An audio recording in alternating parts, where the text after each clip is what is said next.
Halo teman-teman, sebelumnya perkenalkan saya Di.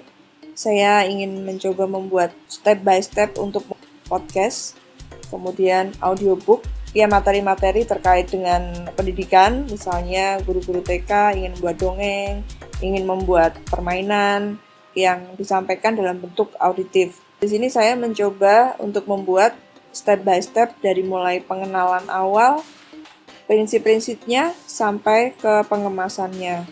Saya buat sesederhana mungkin agar bisa diikuti oleh semua orang. Pertama, yang perlu kita kenal adalah peralatan. Kita selalu butuh mikrofon, butuh soundcard, dan butuh speaker atau headphone.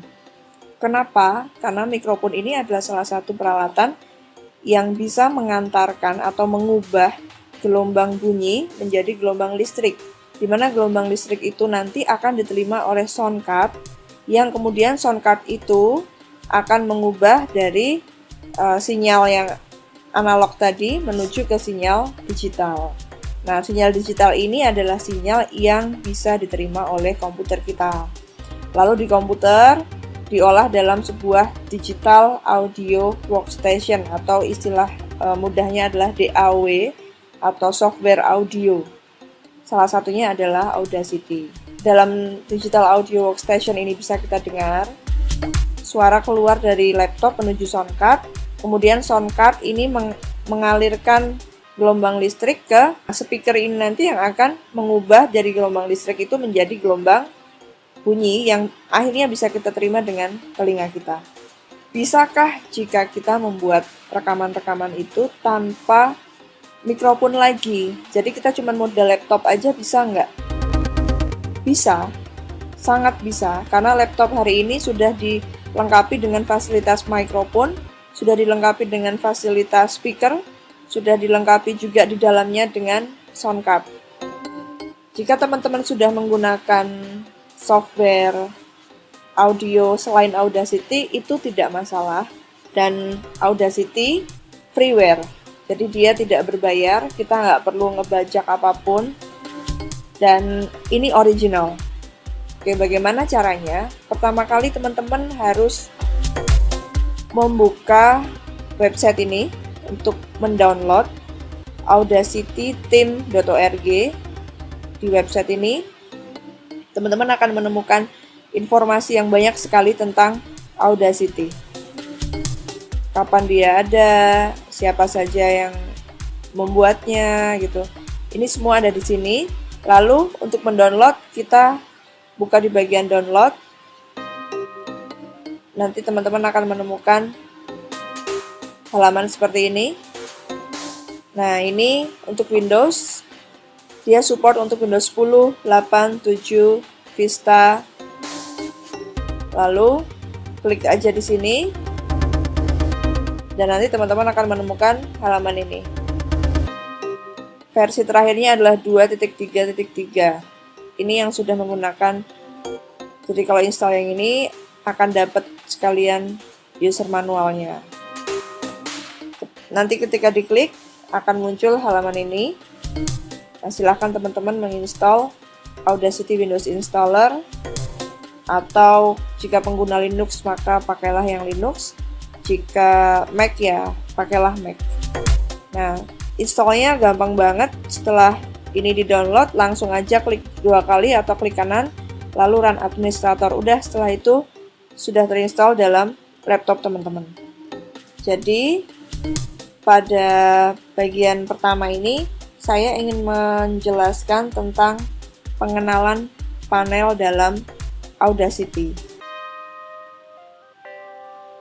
Di bagian pertama yang kiri ini, kita kenal istilahnya transport. Jadi di sini ada pause, play, stop, kembali lagi ke awal, ke bagian paling belakang, lalu record. Nah, jadi tombol-tombol ini adalah tombol-tombol yang nanti akan aktif teman-teman gunakan khususnya saat merecord. Maka kita klik tombol record, saat play kita klik tombol play, dan lain sebagainya. Built-in, ini saya jelaskan bagian-bagian yang sekiranya penting aja ya. Jadi built-in input. Kalau teman-teman nanti punya soundcard tambahan lagi, maka ketika klik di sini, teman-teman akan ketemu nama soundcard yang lain yang kalian punya. Nah, karena saya tidak menggunakan soundcard apapun, saya ingin tidak menggunakan soundcard apapun, saya sepenuh-penuhnya hanya menggunakan laptop saya, maka saya klik yang built-in. Speaker juga sama. Ini untuk mikrofon kita, ini untuk speaker.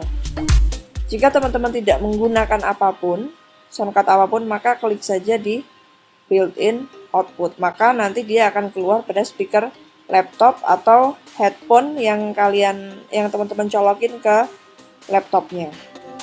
Bagian yang lain lagi yang penting saat recording ya, yang sangat penting saat recording adalah ini. Ini adalah bagian yang gambar mikrofon, terus ada minus, ada plus. Artinya dia sensitivitas mikrofonnya bisa kita atur. Semakin kecil ke sana, maka mikrofon laptop kita akan semakin tidak sensitif. Dan semakin ke kanan, akan semakin sensitif. Artinya, kalau teman-teman volumenya terasa sangat kecil sekali, maka mikrofon kita jadikan lebih sensitif, kita besarin, nanti suara kita akan lebih besar. Cuman, jika terlalu kencang, terlalu sensitif, ini beresiko pada suara kita yang agak gimana ya, kalau dalam istilahnya itu kayak ngeprek, jadi ada prak-praknya gitu, nggak jernih. Itu sensitivitasnya kita atur dari sini. Nah, ketika kita mendengarkan speaker, ini kita atur dari sini. Ketika nge-playback kurang kencang, maka kita bisa arahkan ke kanan, dan ini makin kencang. Oh ya, mohon maaf ya, ini ada suara hujan yang terlalu kencang, jadi mohon maaf kalau ada kresek-kresek. Jadi begitu teman-teman masuk ke Audacity, ini biasanya udah nggak perlu setting apapun lagi. Kita paling cuma sesuaikan ini, project rate. Nah, ini ada 441 yang umum digunakan untuk audio adalah 441, audio yang biasanya ada di CD atau dan lain-lain itu ada di 441. Nih, yang 48 ini yang lebih bagus lagi dari itu. Kalau kita di audio biasa aja, yang nanti akan diupload di Spotify ataupun di YouTube, ini cukup dengan 441.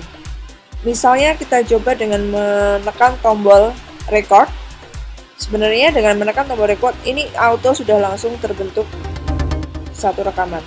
Nah, dia akan jalan. Yang terekam ini adalah suara saya.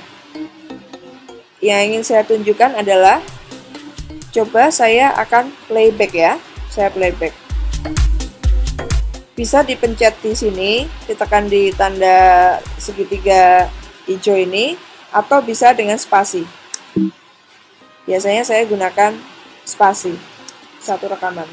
Nah, dia akan jalan. Nah, teman-teman akan yang melihat. Terekam ini adalah suara saya. Ketika di playback, yang bergerak adalah sinyal di bagian ini, sisi kanan atas. Jadi, ini adalah indikator untuk volume yang kita play. Saat kita ngeplay, saat kita udah selesai ngerekord satu rekaman. Nah, dia akan jalan.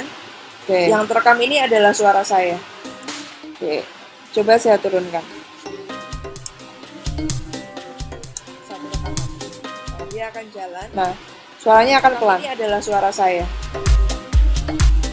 Oke. Berarti jika kita naikkan bagian ini, maka volume kita akan kencang. Jika kita turunkan, volume kita akan lemah. Nah, sekarang kita coba record lagi ya. Kita lanjutkan merecord. Kita cek di bagian atas nih ya. Nah, ini adalah monitoring suara saya. Ini untuk memonitor. Jika saya semakin kencang, dia akan semakin ke kanan. Cek. Jika saya pelan, dia akan semakin ke kiri. Ini. Ketika sensitivitasnya saya turunkan, ya, saya coba record lagi dengan sensitivitas yang sangat kecil. Ya, cek. cek, cek, cek, cek, cek, cek. Nah, di sini perbedaannya. Ketika teman-teman nanti memulai untuk recording, pastikan mengontrol dua monitor ini dan menyetingnya dari sini. Ya, jadi ini adalah monitoring sinyal yang masuk saat recording. Ini adalah saat kita playback, saat kita ngeplay. Nah, settingnya adalah dari sini.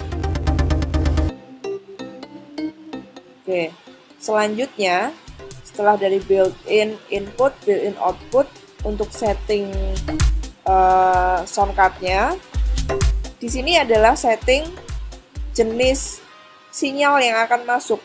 Jadi di dalam audio itu ada dua jenis sinyal, yaitu sinyal mono dan sinyal stereo. Sinyal mono itu artinya adalah satu, maka dia yang akan keluar adalah satu bagian saja. Ini adalah satu. Ibaratnya kalau telinga kiri saja atau kanan saja gitu ya, itu namanya mono. Tapi kalau kita klik yang stereo, misalnya saya klik yang stereo, ini stereo ya, ST, stereo, lalu saya langsung record, dia akan keluar, nah, dia akan keluar dua. Dan di sini pun akan jadi dua, kanan dan kiri, maksudnya begitu. Ya, oke, cuman dalam perekaman ini, saya sarankan semua di mono dulu untuk podcast ataupun untuk audiobook. Saya kira pengenalannya segitu cukup, karena dengan modal itu kita bisa melakukan recording. Terima kasih, sampai ketemu di sesi yang selanjutnya.